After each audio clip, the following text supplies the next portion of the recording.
Welcome into A to Z Sports Prime Time on this Wednesday, October the 8th. Good to have you guys in for another episode of the Prime Time program. We've had a lot of stuff going on in the last couple of days. We have had an interesting couple of days to react to the Titans game that was as crazy a result, as crazy an outcome as you could possibly find. It was as dramatic a finish as you could possibly find, given how boring the first three quarters of that football game were. But now we're talking about the rare opportunity. It's a rare enough thing that the Tennessee Titans in the last 2.5 seasons, almost, as we get ready to head into week 6. I guess week 6 has technically begun because today is the first day of the NFL work week for players. But we have not seen back-to-back wins, as you well know, since 2022 in the city of Nashville, specific to the local professional football team. On November the 24th in 2022, I remember the date well because it's the last time I felt like the Titans played fun football. The Tennessee Titans went to Green Bay and beat the Packers and did so dramatically. And then they flew home and Todd Downing got drunk on the plane. And then he got a DUI driving home from Brentwood. And then he said he got death threats, and it started a series of unfortunate events for those of you who may have read those books in the early 2000s growing up. A series of unfortunate events indeed for the Tennessee Titans, because a domino effect began after that and all hell broke loose. And the Titans have been, since 2022, in total since 2022, the Tennessee Titans record, basically because I wrote about Traylon Burks today for AtoZSports.com because he officially cleared waivers. The Titans, in the time span from the A.J. Brown turned Traylon Burks trade, are 17-39 since they sent A.J. to Philadelphia. So essentially since the start of the 2022 season, which, by the way, includes a 7-4 start to that season. So if you really wanted to look at it the way, if you took those 7 wins before the slide started, it would really be 10-39 in the last 2.5 seasons for the Tennessee Titans, and not exclusively because they traded A.J. Brown away, but this is, there are a couple of different things that had to happen, of course, that put the Titans in that, as we mentioned, series of unfortunate events. So how do you stack wins against a Raiders team that's not very good? How do you find ways to beat an opponent or to find ways to exploit an opponent that is not very good either?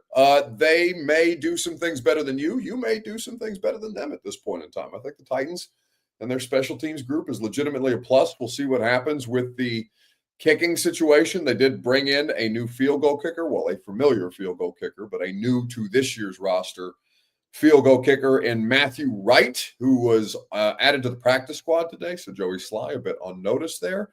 And we'll see if they can't find ways to take advantage of a team that has really struggled since struggling to beat the Patriots in week 1. That was their first win of the season. And now that looks like one of the more improbable results. That looks like a week 1 was a liar type of result, because the Patriots, hell, they're technically in the playoff picture right now if the season were to end today, and the Raiders are very much not. So we'll talk about what can be exploited, what can be capitalized on with the Raiders that the Titans seem to have at their disposal. We will get to a Traylon Burks conversation just briefly. We'll end with a little rising and falling and get you on your way this Wednesday night. Before we do that, share the broadcast around on Facebook, YouTube, Twitter, and on Twitch. I'll do it with you. Wherever you are spending your time with us, please do us the courtesy of sharing the show around. If you're hanging out on Twitter, please retweet it in the bottom right-hand corner of your screen. If you're on Facebook Live, like I am right now, you can share now to public. It's real easy to share the show around. That's in the bottom left. YouTube or Twitch, like the video. Subscribe to the channel. Text the link to a friend. If you feel like sharing some of the Titans fan discussion, because Robert and Lucas were on my ass today, and I deserved it, which is usually the case. But in this moment, I was not very self-aware, and I usually admit when I'm not self-aware. I think I am pretty self-aware generally, even if the behavior is unlikable. But today, they were on my ass because I didn't want to preview Titans Raiders. I didn't think it was because I generally feel like the Cardinals game was a fluke, and like, what are we talking about? They're the same football team. Why would we change the dialogue around a losing football team that way? And Robert, I think, if I remember correctly from this morning, was very passionate about they're not going to win many games. So if we have an opportunity to talk about football, like actually talk about football and not just bitch and moan the way that I've been doing for 2.5 years, which I completely understand. I'm tired of it too. It's just kind of my default anymore, which is unfortunate. But if we have the opportunity to preview a team or a game, even if the two opponents are 1-4, it's still early enough in the season where, hey, if they win a game, then this becomes it becomes more interesting if they can stack wins early in the season, because the first month of their schedule has been tough, admittedly. And it doesn't mean that just because they started and were on a couple of different levels an atrocity, whether it be from coaching mistakes or offensive errors or penalties or whatever, lack of pass rush. Like they have a lot of things that they have struggled mightily with against, again, a tough schedule. But I'm willing to allow, in fact, I'd welcome the idea that they could get better throughout the course of the season. And in fact, that's the hope, right? That's the thing that you're looking for, even if September went about as poorly as could have possibly gone. And then you get into the month of October, you get a win, you get Cam Ward for a quarter looking like he belongs again at the NFL level, not struggling, because he has been struggling for basically the last 3 weeks. The Raiders are gettable. So can you get the Raiders? We're going to talk about that tonight. Welcome into A to Z Sports Prime Time on this Wednesday. I'm your host, Buck Rising, and I'm proud as always to be presented to you by the wonderful folks at TrueMath Fitness in the Gulch. Go to TrueMathFitness.com for your first workout free as a Middle Tennessee resident. No workout ever recycled or repeated. TrueMath Fitness there to get you on track. By Two Rivers Ford, the South's most trusted Ford dealer. Online at tworiversford.com. Quality American-made Ford vehicles and award-winning customer service on offer. And by Simon Says Nashville, SimonSaysNashville.com, the best place to get your wardrobe corrected. At SimonSaysNashville.com, they're going to get you looking right. They're going to get you feeling right as a result. The best men's clothing spot in Middle Tennessee is SimonSaysNashville.com. Okay, so November of 2022, the last time the Titans won back-to-back games. There has been a million different things that have transpired since November of 2022. John Robinson was still the general manager in November of 2022. That's obviously no longer the case. Rain Carthon gone, Mike Vrabel gone, like Derrick Henry gone, Will Levis gone, Ryan Tannehill gone, Andre Dillard gone, like all of these different things that have transpired. And A.J. Brown, of course, was traded before that season. And they looked like they were going to be able to at least manage the situation, right? They started successfully. They had 7 wins. I think they had 3 or 4 losses at the time. And they were coming off a game against Green Bay when you looked around and said, well, okay, maybe they're in sole possession of the AFC South, of the division lead of the AFC South. And the rest of these teams seem like bottom feeders. And then Jacksonville started to stack wins at the end of the year. The Titans obviously lost 7 in a row, and it's been way more down than up in that period of time. But again, no ability in almost 3 years to win back-to-back games. And what a relief that would be, and also what it allows you to build upon. There's so many reasons why winning makes all of this feel better. Even if you do have some problems, you're still allowed to luck into a game or two. And it's just been a long time since they've been able to do that consecutively. It's also been a long time since they've been able to do things well for sustainable stretches of football, right? Offensive line play is steadily improving. At least it has in the last couple of weeks, the last 2 weeks in particular, where I thought they held up okay in Arizona. I thought they held up okay in Houston. And J.C. Latham practiced for the first time today in a month. So I don't know that it's going to be a seamless integration or reintegration of J.C. Latham into the lineup. But at this point in time, to have J.C. Latham back on the offensive line, and if he's more healthy than he was at the start of the year, then that's, of course, a benefit. He's the number 7 overall pick. He's playing right tackle. He's more natural at right tackle, and Dan Moore has just started. Dan Moore and Peter Skoronski are playing good football. Skoronski playing really good football. Lloyd Cushenberry had his best game of the year last week against the Cardinals. So it's the most important thing for Cam Ward to help Cam Ward settle down, because that's the thing that had him running ragged out there in the early going. He's not just facing the Broncos and the Rams, he's facing it with bad offensive line play, and they were bad objectively up front. So offensive line play, at least for 2 weeks, has been sustainable. Does that continue against Max Crosby? Max Crosby is going to get his for sure. But there are a couple of things that you saw from the Titans on Sunday that would give you a little bit of promise. Ben Baldwin's offensive line pass protection composite had them up from 32, where they were after week 2, to now they are 23, which is, slowly but surely creeping up towards league average. It's a painstaking process. It's been very unpleasant to get there. But if they can get to league average, Cam Ward will have a chance. Now, they need Calvin Ridley and Alec Iamaner and Gunnar Helm, Chigakakwa, whomever else, to consistently catch the football. So it doesn't solve all of their problems immediately. It can give you some additional. Some additional opportunities, buy you some extra time if the offensive line is right. But they also have to rely on the right wide receivers to get open and catch the ball. That hasn't been consistently done. So that's the next step, right?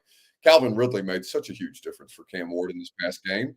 And I know it didn't happen until late, but whatever. You got a really good version of it, a game-winning version of it, in fact. And that is something that you have to be able to rely upon, too. So when talking about the Titans, Two Rivers Ford Take, Facebook, YouTube, Twitter, and Twitch, if you want to get involved, if you would be so kind as to do so, is to ask you guys, let me make sure I get the question right.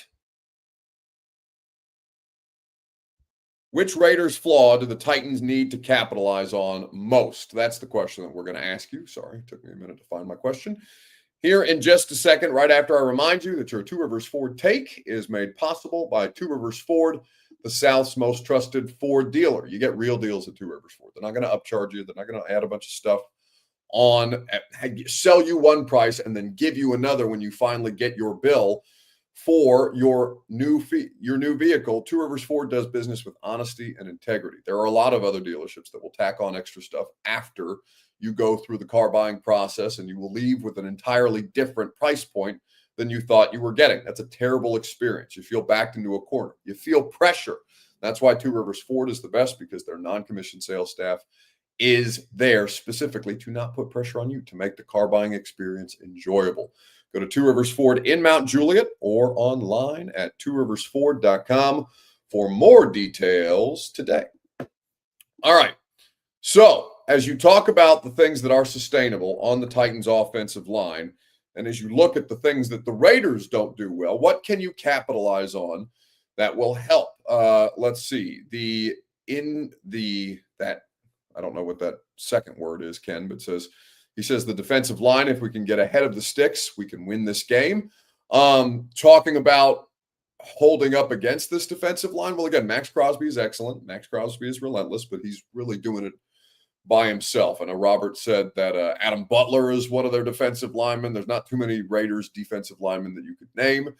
If you were just household, going around to casual NFL fans and asking the question, who plays defense up front for the Raiders, Max Crosby would be the first name that you obviously get. Then you'd probably stall out a little bit, unless you're a draft junkie or just a general NFL football junkie, which is fine. Plenty of you are. But if you're just casually paying attention to football and more focused on your team, then you understand that there's not a lot of household names on that Raiders defense. In fact, they just cut one of them, Jermaine Pratt, who is a former off-ball linebacker from the Bengals, who now goes to Indianapolis to reunite with Lou Anarumo, as a matter of fact. So their defensive line does have a guy, and that guy is excellent, but they don't have many other ways that they can beat you. If you are playing league average football, you should be able to hold up against a below average defensive front, even if it has one high-end, really quality player. It's kind of like Jeff Simmons in Tennessee.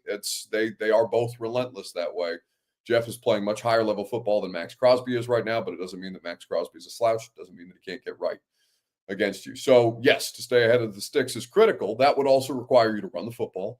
I think that they had a good plan with that going in, and the Cardinals just got up too quickly on them to take them out of their game. I think they need to stick with it. I think that people bitched and moaned about Derrick Henry's usage late in games, and that the Tennessee Titans were the only 2-minute offense in football that had as many running back carries to a 230-pound running back as the Titans did. But I do think that there is something to supporting your quarterback by still having a commitment to running the football, even if those situations seem like they might not be advantageous for the purposes of clock. That is something that this Titans coaching staff hasn't necessarily gotten to do because penalties have also plagued them. They have done a much better job on penalties in the last couple of weeks, to their credit. So they are correcting some of the things that are hurting them, and it is giving them more opportunities. Now, again, they needed the world to fall down on the Arizona Cardinals' head to still win a football game, but it's fine. Like I said, momentum wherever you can get it. So the place that I think you can take advantage of is the fact that Geno Smith is turning the ball over at an incredibly high rate. The Raiders are at the bottom of the league in terms of turnover differential. Geno, again, doesn't mean that he can't get right against you, but he has not looked like a good NFL player. Their offensive line is not great, but it's not as bad as Geno Smith is making it because some of these decisions that he's just making are poor. It kind of looks like almost, and they're different styles of player, obviously, but it almost reminds me of Joe Flacco as he ages, like still willing to push the ball down the field, still somebody who can make those kind of throws, but the risk that he gives you when he does push the ball down the field, he's much less turnover averse as he gets older, which is why, I mean, Joe Flacco's still in the league for a reason, but why he's not having success, because Flacco will put the ball in harm's way. Geno Smith has a little bit of that to his game here lately. So this is Cedric Gray, who's had a really nice couple of weeks. I think he's got 29 tackles in the last 2 games total.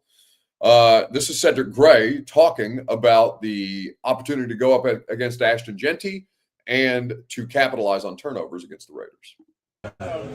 Yeah, so Coach started this thing, gets the Dirty Player of the Week award. So I was able to earn that reward this past game. And you know, the prize is to wear the black jersey. It looked pretty good. I liked it. I told Coach I got to get that the rest of the year. And is that kind of your style of play? I mean, to be a kind of a dirty work guy, you feel like you've been able to do that since you've been in the lineup? Yeah, definitely feel like, you know, that's part of my role.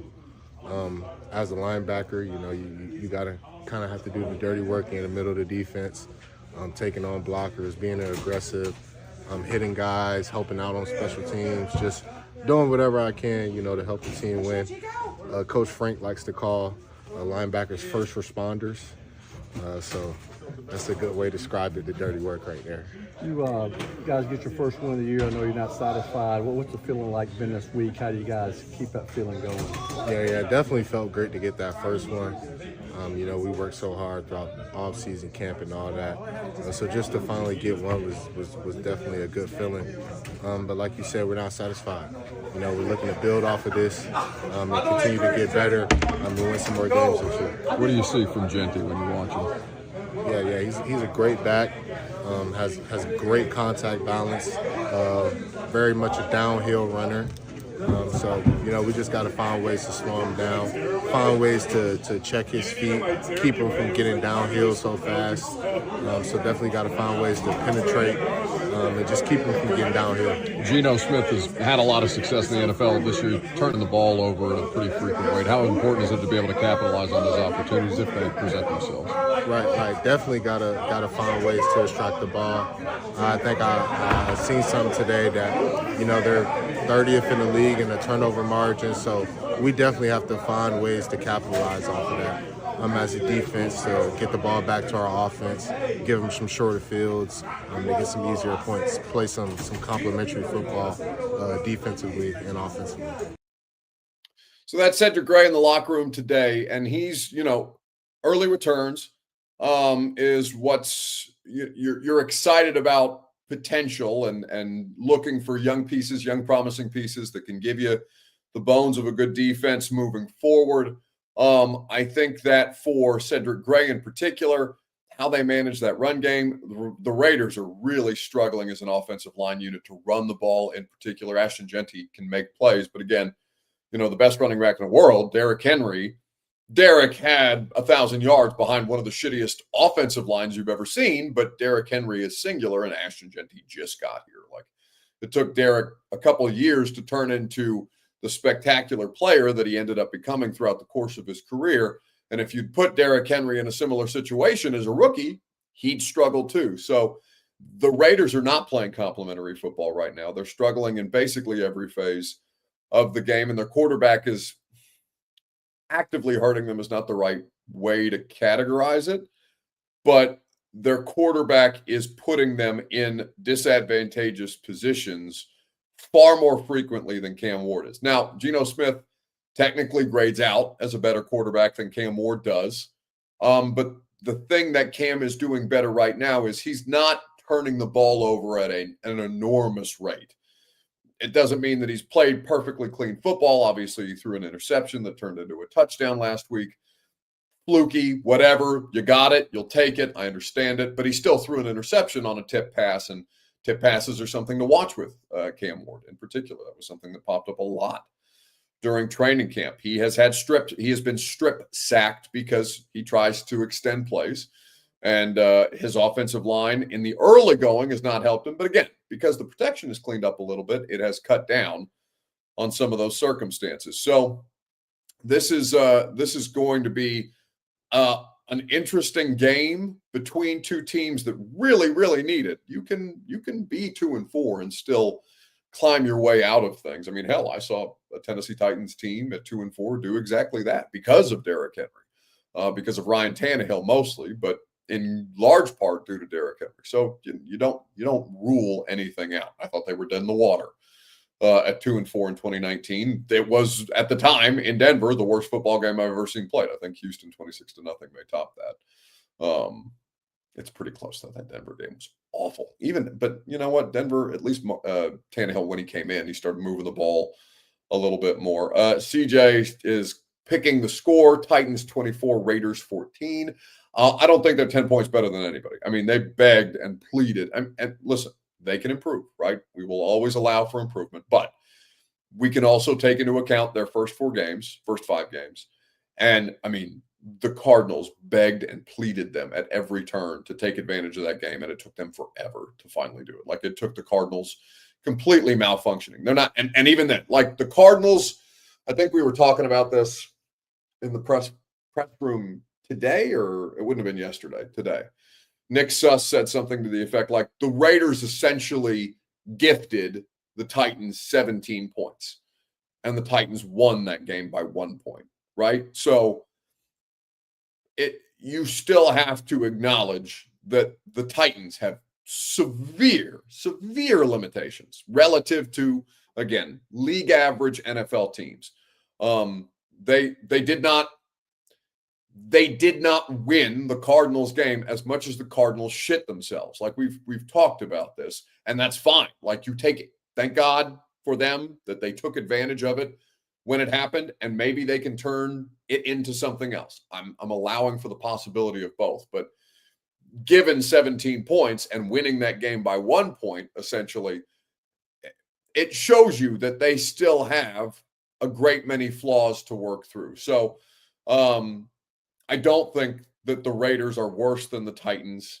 I think that the Titans have more upside than the Raiders do right now this season. Like, down the stretch, we could be talking about the Raiders looking significantly worse. But like, as we sit here in the first month, or I guess we're now into the second month, but a month and 1 week into Cam Ward's career, Geno Smith is still a better player, and he can still hurt you in different ways.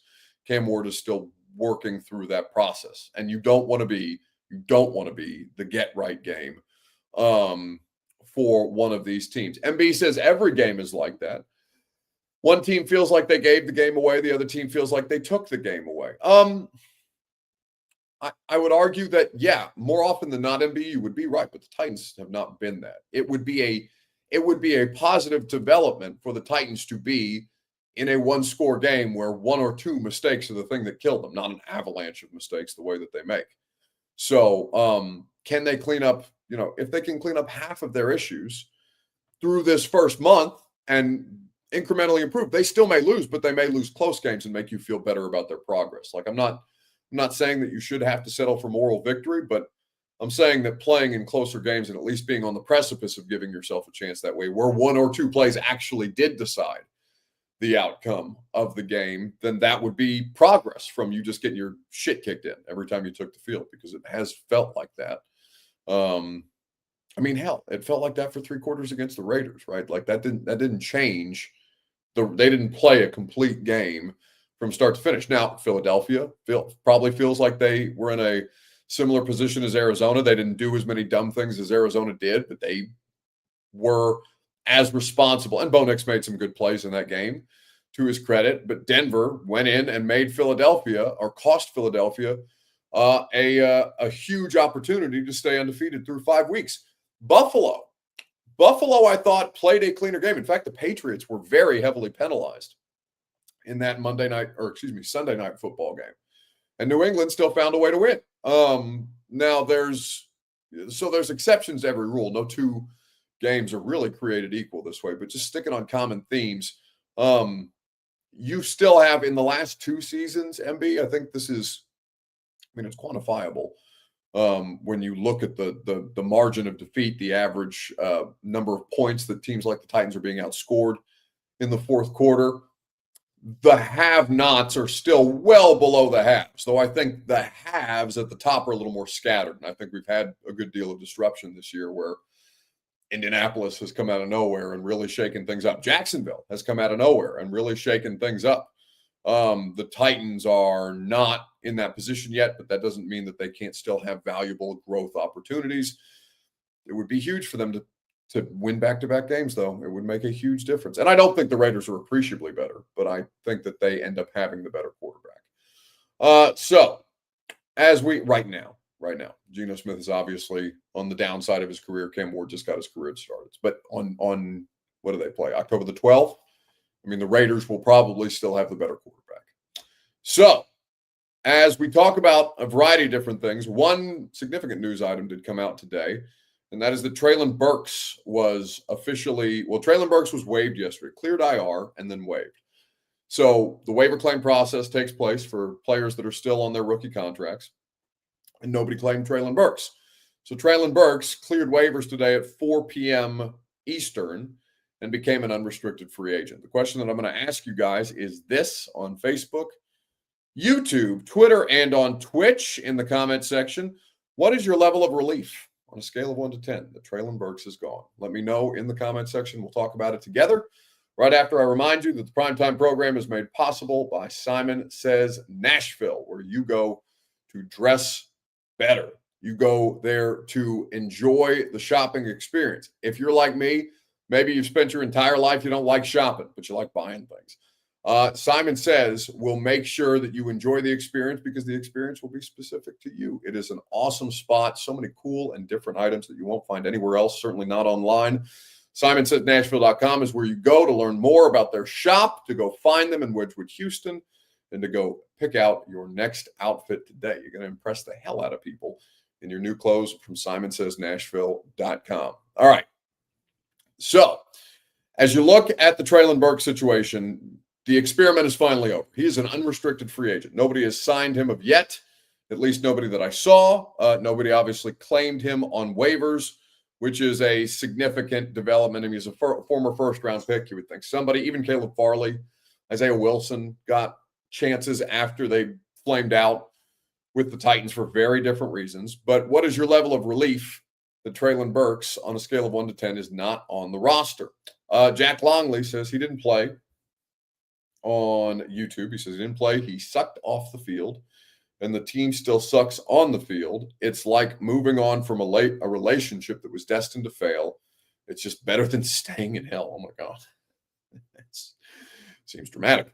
Treylon Burks, the part of that I do most identify with is that Treylon Burks felt doomed from the start, right? I mean, there was no winning replacing AJ. I just out of pure curiosity, I went back and looked up what I wrote in April of 2022 when they traded him.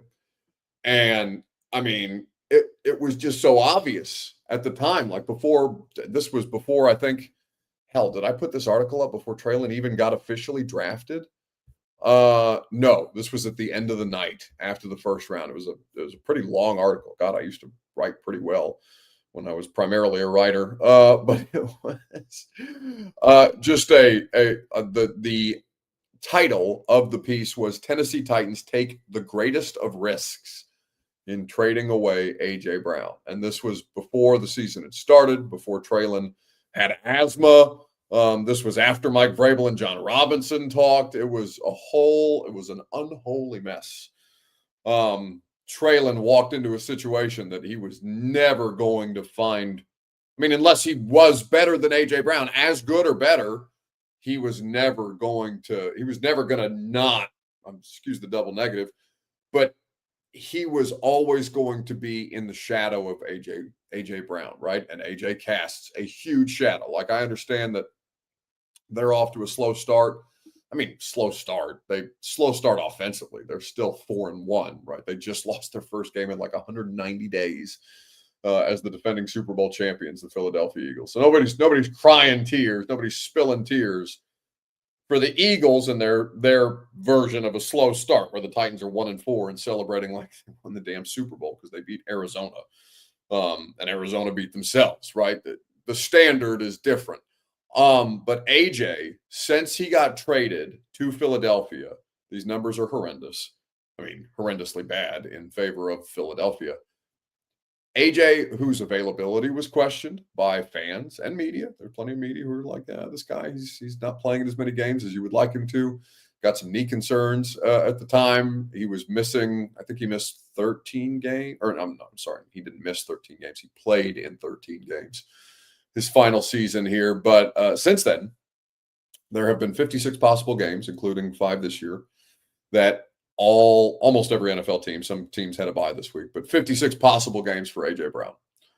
A.J. has played in 52 of a possible 56. He has caught 280 of the 436 targets, so that's 64.2%. He has 4,225 yards, 26 touchdowns. Traylon Burks, out of 56 games, has played in 27. He has caught 53 of 92 targets, so it's 57.6. He has 699 yards receiving. He has 1 receiving touchdown in Philadelphia, where he got concussed. And he has another fumble recovery, kind of like Tyler Lockett, a fumble recovery in the end zone touchdown, which does not technically count for a rushing statistic. But he does have technically, to his name, 2 touchdowns. So, and that's just since 2022. AJ Wright did AJ have a 1,000-yard season every year he was here? I know he's had a 1,000-yard season plus every year that he has been in Philadelphia. He's off to a slower start this year. He's got just under 100 or just over 100 yards right now. But AJ, I want to say he at least had 900 something his final season in Tennessee. I don't have his stats up in front of me, or all of his stats. It's been tough. It's been really tough. But, for as far as the relief of that goes, it's just for his sake. 869, Robert says, in his final year. Sorry, Ben Jones was calling me. I have to call Ben back. It's just been a really, really bad deal. So honestly, I'm more relieved for Traylon than anybody. Like, Traylon in just such a tough spot. And, hopefully he turns it into something for the rest of his career. Where that ends up being, I have no idea. I just know it's been, he hasn't covered himself in glory, right? But he's also been hurt. Concussions, ACL repair, broken collarbone in August, like just constantly hurt. Just a really bad deal.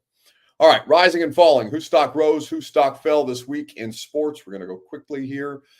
TrueMav Fitness is where you go. You guys can submit your phone calls to me. TrueMavFitness.com is where you go for your first workout free as a Middle Tennessee resident. No workout recycled or repeated. TrueMav Fitness is there to help you on your fitness journey. TrueMav is there to put you in position to succeed. It'll be different for you than it was for me because we are built differently. We have different levels of fitness. We have different athletic capabilities. You're probably more athletic than I am, but TrueMav will still help you accomplish your goals. TrueMavFitness.com is where you go. Your first workout is free, like I mentioned. All right. Whose stock rose? Jerry Jones. Jerry Jones.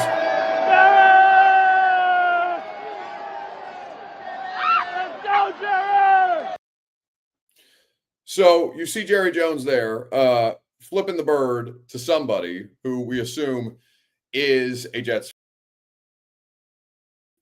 Jerry has said that he meant to give the person a thumbs up. Jerry very clearly looks like he flips this person the middle finger. Let's watch again.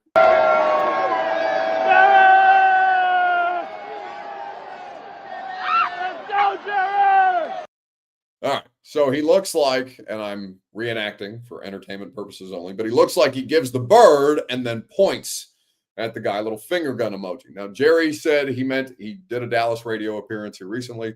He's since been fined $250,000. He said he made a mistake. He said he meant to give the guy a thumbs up. Instead, he used his middle finger and his pointer finger and did not give the guy a thumbs up. Now, he didn't go Bud Adams double birds, right? Didn't go full Bud Adams there, but Jerry, he may have just had a senior moment. I mean, we don't know. I don't want to assume anything about Jerry's senility, nor do I want to let him off the hook if he's just flat out lying. But I mean, guess that could have happened, but it just seems like old man behavior that you would be kind of concerned about if you were Jerry Jones. Stock down. Do I have a stock down candidate? What is this? This is no, the stock down candidate was not something that we had on video. But I think that for you, when you talk about all the different things that the Titans are doing, the stock down candidate would be Terry Robiskie. Terry Robiskie was the offensive coordinator for the Tennessee Titans in 2017. Ben Jones told an outrageous story on the radio show the other day about how Ben Jones and Marcus Mariota were operating basically the Titans' 2-minute offense throughout the course of Terry Robiskie's career as an offensive coordinator here in Tennessee. I know Kaharski put out something where he went back and looked at some of the snaps